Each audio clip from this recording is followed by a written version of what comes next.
Okay, hello friends, today we are going to talk about a process chart. मेरे बहुत सारे students मुझे बताते हैं कि मैम हमें प्रोसेस चार्ट में बहुत दिक्कत आती है। हमें समझ में नहीं आता कहाँ से स्टार्ट करना है, कौन से टाइम कनेक्टर्स लगेंगे, हमारे आफ्टर दैट देन की रेपिटेशंस होती हैं। तो आई विल डिस्कस कि कौन-कौन से टाइम कनेक्टर्स आप यूज कर सकते हो, कौन सी सेंटेंस फॉर्मेशन आपको यूज करनी होती है, किस तरीके से आपको ये बताना होता है। First of all let me explain some about this chart. A process will have a number of stages that are in a time order. Obviously this जो भी प्रोसेस आता है आपको उसमें नंबर ऑफ स्टेजेस होती हैं और टाइम ऑर्डर में होती हैं। सो आपको बिगिनिंग से स्टार्ट करना होता है पूरी स्टेजेस ले जाके लास्ट तक। फॉर एग्जांपल जो अभी हमने ऊपर प्रोसेस चार्ट देखा उसमें क्या है, कहाँ से स्टार्ट हो रहा है, डिगिंग ऑफ द क्ले से स्टार्ट हो रहा है और डिलीवरी से एंड हो रहा है। देन वन मोर थिंग, बहुत सारे स्टूडेंट्स को ये कंफ्यूजन रहता है, जैसे अगर हम line graph bar chart pie chart की बात करें तो उनमें क्या होता है कि उनमें हम कुछ पॉइंट मिस भी कर देते हैं, ओनली की फीचर्स पे वर्क करते हैं, कंपैरिजंस पे वर्क करते हैं। लेकिन इन दिस प्रोसेस चार्ट हमें ईच एंड एवरी स्टेज को एक्सप्लेन करना होता है, हम कोई भी स्टेज मिस नहीं कर सकते। Okay, let's move further. अगर मैं इंट्रोडक्शन की बात करूं, इंट्रोडक्शन में कोई चेंज नहीं है, आपको हमेशा पैराफ्रेज करनी होती है। जैसे आप लाइन ग्राफ बार चार्ट या पाई चार्ट की इंट्रोडक्शन को पैराफ्रेज करते हैं, इसी तरीके से आपको इसकी पर प्रोसेस चार्ट की भी इंट्रोडक्शन को पैराफ्रेज करना होता है। For example, the diagram illustrates the process that is used to manufacture bricks for the building industry is a question, and our introduction can be: the diagram explains the way in which bricks are made for the building industry. Clear? Okay, let's move further. अब यहाँ पे अब बात आ रही है time connectors की। जैसे कि मैंने आपको बोला, बहुत सारे स्टूडेंट को देन और आफ्टर दैट के अलावा कोई टाइम कनेक्टर पता ही नहीं होता है। So what we can use is to begin, following this, next, then, after, after that, before, subsequently, and finally. These are the time connectors you can use. And in this process chart, in this sample answer, I'll tell you how to use these connectors. Okay, so let's start with the overall. सबसे पहले हम overall देंगे after introduction. क्या होता है overall में, क्या आएगा, जितनी भी ये स्टेजेस है हम बता देंगे। For example, in this chart there are 8 stages, beginning with the digging of a clay and culminating in delivery. Clear? Okay, let's move further. Now बहुत सारे स्टूडेंट को सेंटेंस फॉर्मेशन में दिक्कत आती है। जैसे वो नॉर्मल सेंटेंस बनाते हैं, वो ट्राई करते हैं इसमें भी बनाने का, but the main problem here is that we don't have a subject in such process chart. There is no subject, so how we have to write it or how we can write it?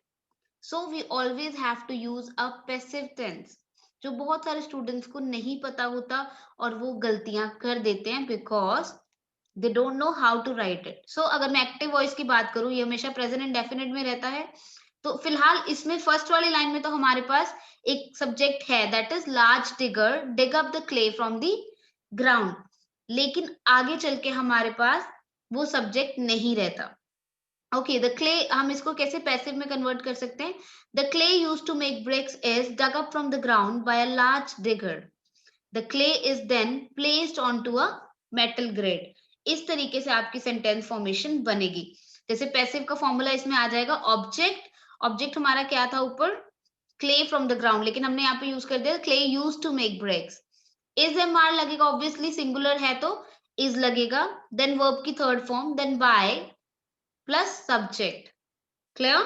Okay, let's move further. अगर हम first start करें तो हम कैसे start करेंगे? To begin, the clay used to make the bricks is dug up from the ground by a large digger.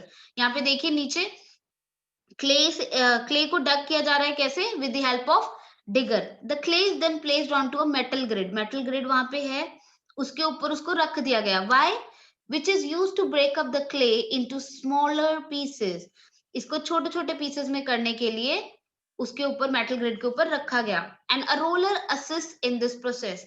जो roller है, जो नीचे रोलर मेंशन है, वो इसको हेल्प कर रहा है इस प्रोसेस में।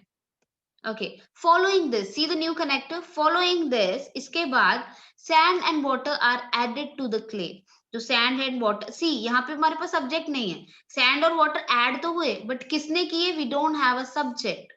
So what we'll do, we'll put it in a passive voice. Sand and water are added to the clay and this mixture is turned into two different type of bricks by either placing it into a mold or using a wire cutter. दो तरीके से बन रही है, या तो wire cutter से बनेगी या मोल्ड में डालने से बनेगी। Next, these bricks are placed in an oven to dry for 24 to 48 hours. See, again उनको ड्राई ओवन में रखा गया, but we don't have a subject, तो how will write? These bricks are placed, again passive voice use होगा, in an oven to dry for 24 to 48 hours. Let's move further. In the subsequent stage, the bricks go through a heating and cooling process. उसके बाद क्या हुआ?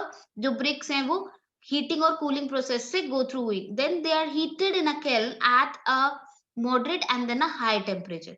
Again, see, this is a passive voice. उनको heat किया गया moderate और उसके बाद high temperature पे. Followed by a cooling process in a chamber for 2-3 days.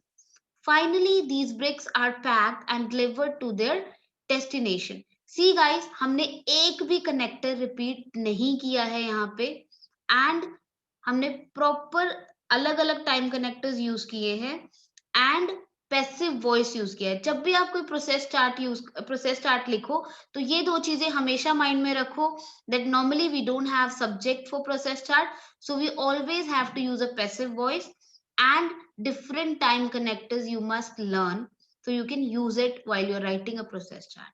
Thank you so much guys. Please like, share and subscribe this video.